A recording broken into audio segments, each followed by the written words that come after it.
Because when the people go to the election, on the election day, when they go to the polling unit, what they will be looking at is perhaps if you have the experience. You don't think experience is needed to be Nigerian? You are talking about experience in public office. In public office? Yes, I've had experience in public office for 20 years. What is experience in public office? Is going directly to the people you have been called to serve. Go to their communities, find out about their security, find out about their welfare, find out about their housing, their education, their feeding, everything that is a basic need to human, necessary human life. Find out if they have all these things in place. That is what governance is all about. And I have been doing that in my sphere, in the local level, representing Nigeria in my corner, doing that in public service. And the narratives needs to begin to change in our country, because the people that are in there that we call public servants are not serving the public. They are serving themselves. So you want to be a servant to the people? Oh, yes. I want to associate with the people. What I'm bringing onto the table concerning this race is that I'm bringing social capital experience. You're the second woman that we have identified in this race. Okay. So why did you choose the ANN?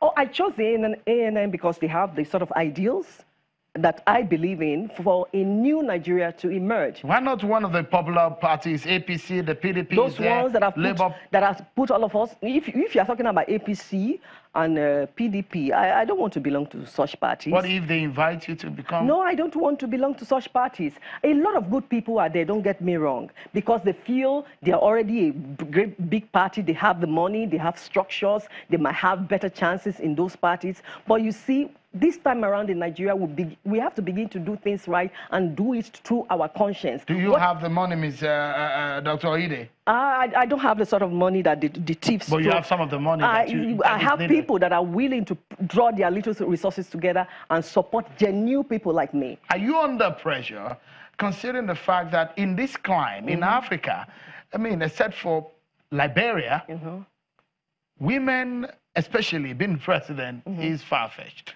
It will happen. You know what? Because right now, what is happening in Nigeria is only a woman that understands the pain of the people. And when you don't have an equal representation of a woman in the society, you are robbing that environment of the natural intelligence of a woman to detect issues and provide solutions and bring peace to the people.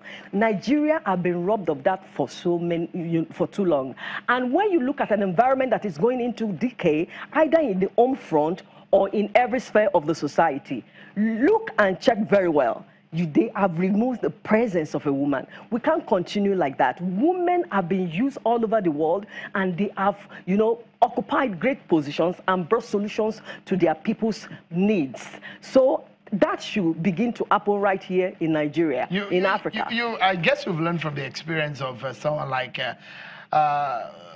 Hillary Clinton in the United States. Yes. And some of the things, some of the hopes that she had of the people that were going to vote for her, they didn't turn up for her at the elections. Why should I be looking at one person's failure to judge my own vision? Maybe you probably have drawn some inspiration. I did, and learned anything. And that gave me more confidence that I also should go out as a woman to try to rescue my people. Because what Nigeria needs right now, apart from strong leadership, is to deliver this country from the grip of people that don't care about the welfare of the populace. They don't care. Again, in Nigeria, I mean, as far as our political history is concerned, the structure of a political party matters in a general election, such as a presidential election. Does your party even have that? My party has such structure. Really? We have structures across the nation. It's just less than a year. Oh, yes, we've been able to establish that across the nation, even in the diaspora. And a lot of people... But the diaspora won't be voting. Oh, they have influence over their families that are here in Nigeria. And they will be able to tell them that, you know what, I believe in this party, vote for them. Do you think you can get a ticket? I know I will get a ticket. You seem to be very certain about that. I'm very certain I will get a ticket. It seems the party has promised that you will be their candidate. The party didn't promise me anything. I'm just going to run in my own strength I mean, to prove myself like I'm trying to do right now and let the people believe in me. And when it is time for us to run for the primaries, I believe I will get the ticket. Do you believe in zoning? Yes, to some extent I do. Yes. And you think that in 2019, should he go to the north?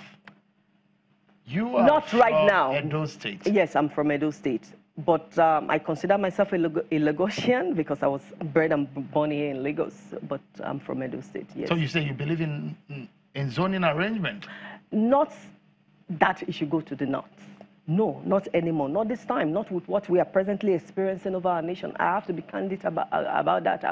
I just have to be truthful about that. I don't think right now that should happen. Should you lose in this election, if you get a ticket of your party, what would you do? If I should lose? If you lose the election, what would you do?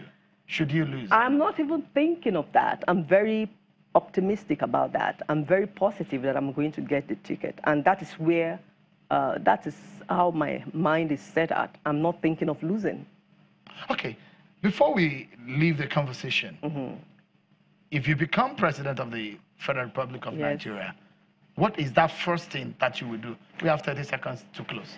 The first thing I'll do is, try to bring back law and order into the country. Is Nigeria lawless? Can't we all see right now Nigeria is lawless? Because what has broken down our security is that law and order cannot hold and has not been holding over Nigeria. We will try to revamp all sectors, in that area, starting from the judiciary down to the armed forces, and all of those areas, to make sure that we put things back in order. Dr. Elishama Ideh, presidential aspirant of the NNN, thank you so much for your time on the program, and I wish you the best. Thank you so very much. Thank you. We'll take a break, everyone, and when we return, we'll be talking about the security situation in Nigeria as cause of calm for the sacking of security chiefs in Nigeria. Is that the solution? We'll discuss that after now, everyone.